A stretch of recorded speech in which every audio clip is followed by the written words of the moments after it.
In this video, I'm painting with some organic matter. I was inspired by a lady in a different art group that I'm in.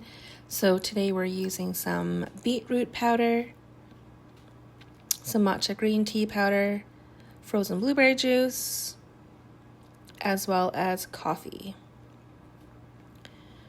So originally this video I've sped up. I was inspired by a prompt that I did the other day, and I'm going to do something similar. So the prompt was really to paint intuitively on one side of your page and then do some mark making and whatnot on the other half of the page. And you could really divide the page down as you felt, and I just divided it in half. For this one, as you can see, I'm going to border it off and then divide it into 3 to make sort of like a triptych. In the original recording, before I sped this up, I actually was speaking as I recorded this, but then decided to voice over it because I didn't really know, I was really rambling. But here you can see in the first one, I'm going to just sort of lay down the colors and test out all the different organic materials. I found that they ended up being a lot more muted and not very bright, which is a contrast to the watercolors that we typically use today. So here you can see I'm doing some coffee. The beetroot powder is probably the most saturated. The coffee I feel is pretty muted, but it's also pretty watered down. The blueberry juice was very interesting. So the blueberry juice was actually from a bag of frozen blueberries from Costco. I had taken out all the blueberries because we were cooking with them, and there was this icy blueberry juicy looking frozen crystals, and so I just basically thawed those and was like, hey, this might be great to try to watercolor with. And that's where it started. Then I started using coffee, and then I had matcha green tea powder and beetroot powder that I use for lattes, and I decided to use those as well. So in the next bit here, you'll see that I will start doing a little bit of sort of mark making or line making, I guess, with my left hand.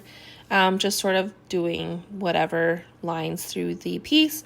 And then I also add watercolor to it, or, the color, the organic watercolor to it as well, and see what that results in.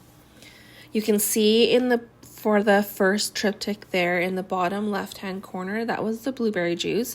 And so it was really interesting to me as I went through it, because it went on like a pinky, sort of like a light crimson-y kind of color, and then it dried to this like bluey purple color, which I thought was super pretty. So that was probably my favorite, because it's sort of like when you bite into a blueberry and it's not white, it's like a greeny kind of beigey kind of color, but the juice is purple. So interesting to me. And in here, I'm just sort of watercoloring the different pieces and trying to get some of the individual colors without blending them, just to kind of see how they look. And the beetroot powder I felt was definitely more grainy. So it sort of reminded me of the granulating sort of watercolors. If you've ever used, some of the ones that kind of look like they have specks in them. And I really like the beetroot color as well, and it dried really nicely and muted, which you'll see in the end there. And as I was doing this, I was actually watching The Life List on Netflix. If you haven't seen it, it's really good. It's really about a woman who loses her mom, and her mom discovers her life list that she wrote when she was 13, and encourages her to basically live out the life list before she sort of gets the inheritance, or like her mom's like last, I don't know, like wish or something from her. It's really good. It just kind of makes you revisit sort of like, are we living our best life? Are we living the life that we dreamed of? Are we living our dreams? And if we aren't, and we've given them up, why? And, what's the fear in trying those things out? And if we fail forward, sort of thing. I really liked it. Definitely recommend watching it. And then in this last one here, sort of rambling all over the place here, but in this last triptych, I am just making lines and marks. And as you can see, I've slowly discovered, I don't really do a lot of mark making or line making in my artwork, but in this art course it's inspired with Sarah Schroeder, we've been doing a lot of, not we, I see a lot of line work and artwork in the artwork that I see from the group. And so I've been doing that. I think I'm still in that emulation phase. Anyway, so I've been playing around with it a lot, and I'm learning that I do like kind of fluid lines where there's movement. I like, you know, marks that sort of have proportion and balance to them. So you can see that, you know, the little dashes that I made, they had to kind of be on opposite sides of the page because I like the eye to have a balance and a visual weight to kind of hold you into the piece, if that makes sense. Anyways, here I'm sort of just, again, watercoloring really, I would say intuitively. So really there's no rhyme or reason why I did this the way I did it. It was just how I did it. But here I tried to blend some of the colors a little bit more and see how they kind of interacted with one another. But that would be the final piece. And then I think I went in and added some gold watercoloring to accent the piece a little bit. I originally was going to use my Finetec pearlescent colors. This palette is really beautiful, but then I chose not to because I went to pull out my Winsor Newton gold ink, which took me a little while to find. So I went off camera for a little bit here.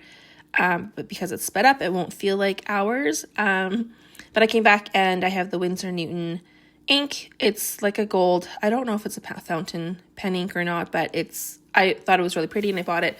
It's more sparkly than like an opaque sort of paint, but it's also really pretty as well. I'll probably have to look into whether this is a fountain pen ink or not, because maybe if it is, then maybe I can use it in my fountain pen, which would be lovely as well.